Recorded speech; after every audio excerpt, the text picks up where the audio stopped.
And I have my cutter, 2 inches. So again, we don't just stamp and twist. So with other types of doughs, you can stamp and twist. With your scones, you stamp and you lift.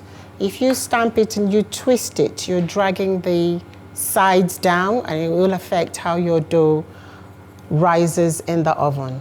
So we dip it in flour, shake the excess flour off, position it on your dough, you press down and you lift. Okay, you want to release the scone immediately you have cut it out. You leave it in there and cut out, what, let's say 5 pieces. By the time you come back to this one, it will have attached itself back to the dough, and then you're trying to drag it out. So make sure you release once you have stamped it. So 2.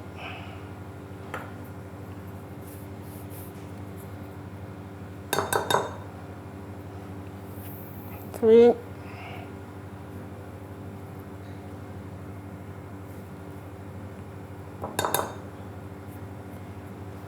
And 4.